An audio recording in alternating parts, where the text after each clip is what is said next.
وحوي horta aad weyna waxa gobolkan waxa koob content school sanad walbana waxa soo baxa ama ka baxa ama secondary form 4 ka baxa waxaan 20 gaadhin sababtu waxa weeye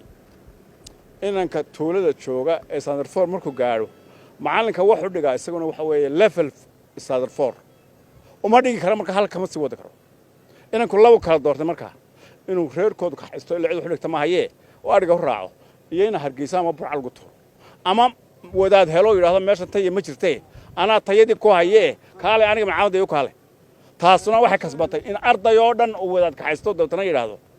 ana tayadii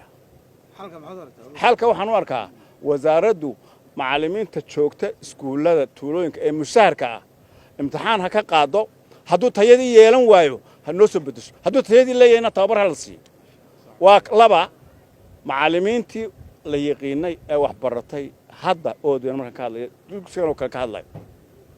dhamaantood waxay ku qorayeen kormeerayaal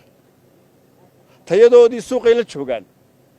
mid kale oo macallin oo meelaha la yiri war ardayda wax dhigo ku qabatayna wuu dhigaa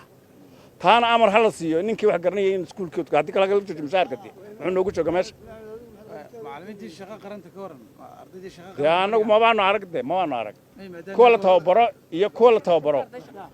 qaar la tababaro iyo qaar macallimiin shaqo qaran midna nooma yimaadadii inaan halkan joogo maxay ay dani tiri oon tayadii lahayn baanu gacanta qabanaa adeer kaale ardayga wax noogu dhiganaa markaan macallin kala weynaydii waan ku hasbanaanay inaan suuq deedeennada maxay mid aan waxba garanay oo niraahno maxay kormeer macallin baa laga dhigay waanu qaadanay macallimiintii kuwa tuulooyinkana sana loo biritna wadanka kuwa tuulooyinkana ma hana la tababaro kuwa mushaharkana imtixaan ha laga qaado haddaan tayadii lahayn mid tayadii garanayna lagu soo bedelo بالعامضها يمي مركز كلنا معلمين تيا هلان أرض تيا وهيان توصل لو كين دونا وبلو كينيا وهو بلو